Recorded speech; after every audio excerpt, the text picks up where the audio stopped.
Bueno, vamos a exponer del curso de estructura 3 a cargo del profesor magíster ingeniero Luis Alberto Sánchez Sotomayor, el grupo 8, integrantes Lechuga Jiménez, Graciela Clara, Monte Seminario Luis Gustavo.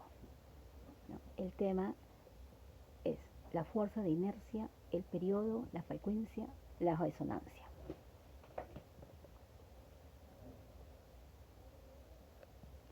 La fuerza de inercia. La fuerza es generada por el movimiento sísmico del suelo. Transmite a los edificios apoyados sobre el terreno. Esto debido a que la base del edificio tiende a seguir en movimiento del suelo y la masa por inercia se opone a ser desplazada dinámicamente y seguir el movimiento de su base. Esta fuerza de inercia son productos de la segunda ley de Newton, que se define como fuerza igual a masa por aceleración. ¿No? En tal sentido, la masa contenida en el edificio va a generar la fuerza sísmica, que es directamente proporcional a ella y a la aceleración, por lo que determinar las masas del edificio es un proceso muy importante en el análisis. Como ven, ahí el movimiento del suelo va hacia un sentido, la fuerza de inercia va al otro sentido, ¿no? Y los miembros sometidos a las fuerzas inducidas por los sismos, las columnas que las soportan. Hay varios tipos de esfuerzo, ¿no? Por tracción. Cuando las cargas se actúan sobre este elemento, tienden a estirarla, como sucede por ejemplo con los cables de un puente colgante. Comprensión. Cuando las cargas que soportan la pieza tienden a aplastar, el caso más representativo es el de las columnas. Flexión. Cuando las cargas que actúan sobre este elemento tienden a doblarla, como sucede por ejemplo con las vigas. Torsión. Cuando las cargas que soporta la pieza tienden a retorcer, en el caso de los ejes o manivelas. Cortante. Cuando las cargas que soportan la pieza tienden a cortarla. Este es el tipo de esfuerzo que provoca que dos o más partes del material se deslicen en sentidos opuestos. Fundamental para el cálculo estructural, ¿no? La fuerza de inercia se opone al movimiento en la base del edificio.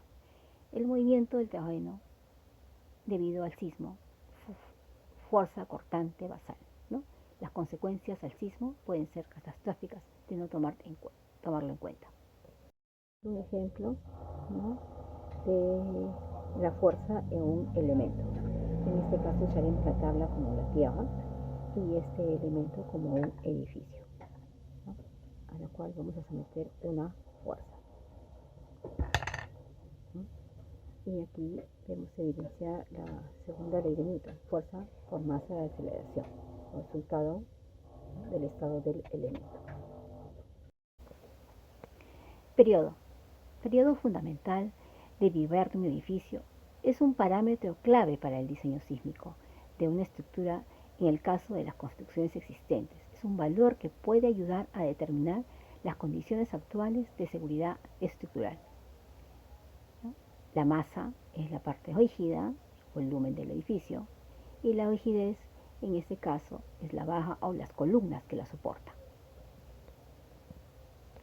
La rigidez produce una fuerza recuperadora del movimiento, que en nuestro caso consideramos elástica. F sub C igual a Kx. En estructuras de edificación, la K se obtendrá a partir de la función de la rigidez acortante de los pilares, generalmente la suma de la rigidez de estos. La respuesta dinámica de una edificación durante un sismo depende de la relación entre el periodo de vibración de las ondas sísmicas y su propio periodo de vibración.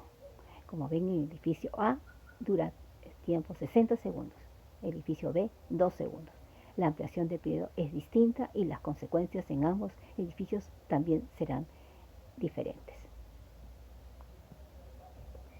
Vamos a hacer acá el ejemplo de periodo, ¿no?, que es el tiempo que tarda la estructura en realizar el movimiento de oscilación. En este caso estamos viendo tres estructuras, ¿no? Esta sería la carga K, ¿no?, la carga K que representa a la columna, a la estructura, y esto es el volumen, a la masa del edificio, ¿no? Y que cada una va a representar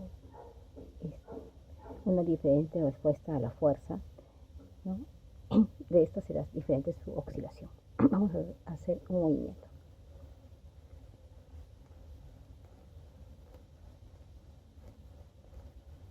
Con este movimiento largo, ¿no?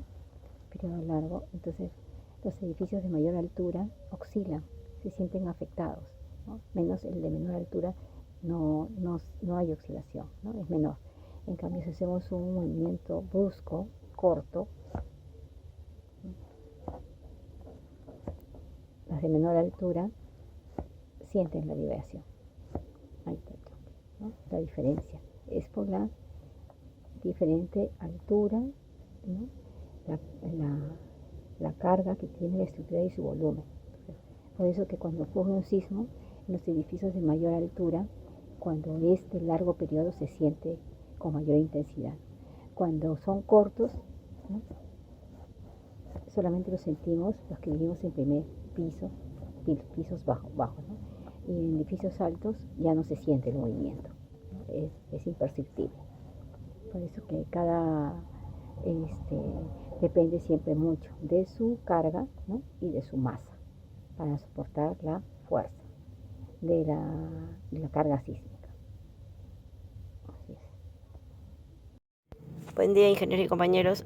Mi nombre es Luis Gustavo Gonzalo Monteseminario. Hablaré de lo que es la frecuencia. Es el número de veces que se mueve una estructura cuando no está sometida a ninguna restricción. Es la forma que vibra de manera natural cualquier objeto.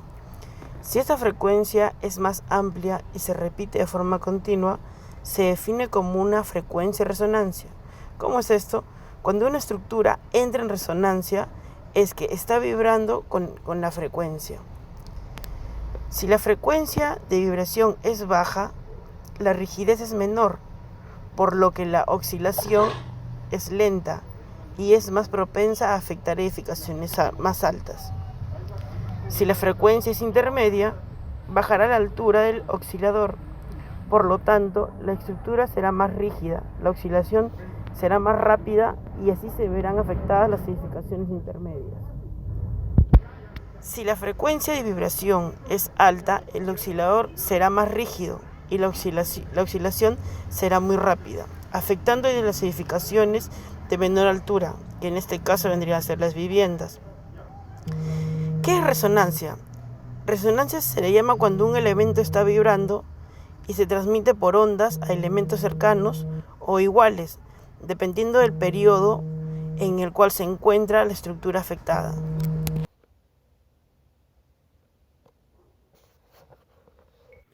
Continuando con lo que es la frecuencia es la forma en la cual vibra de manera natural un objeto, en este caso la edificación.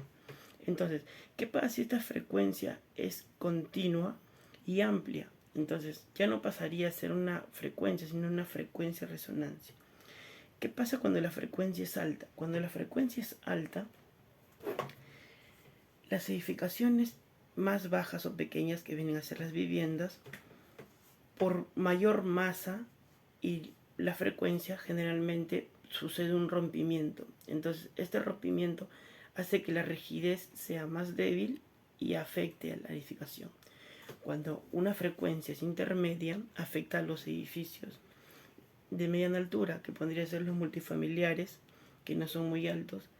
Entonces, al ser la frecuencia intermedia, los edificios sufren un rompimiento. Y cuando la frecuencia es baja, en conclusión, la frecuencia vendría a ser la manera en la cual va a afectar, de acuerdo a su fuerza y potencia que suceda, a las viviendas, que son las casas, a los multifamiliares, que también son viviendas, y a los rascacielos, que son grandes edificaciones. El periodo vendría a ser el tiempo en el cual va a suceder todo esto, ya sea sismo, ya sea un terremoto, o sea, cualquier tipo de movimiento que suceda en la Tierra. Y la resonancia vendría a ser de qué manera afecta a la edificación y a su entorno en sí. Eso sería todo. Gracias.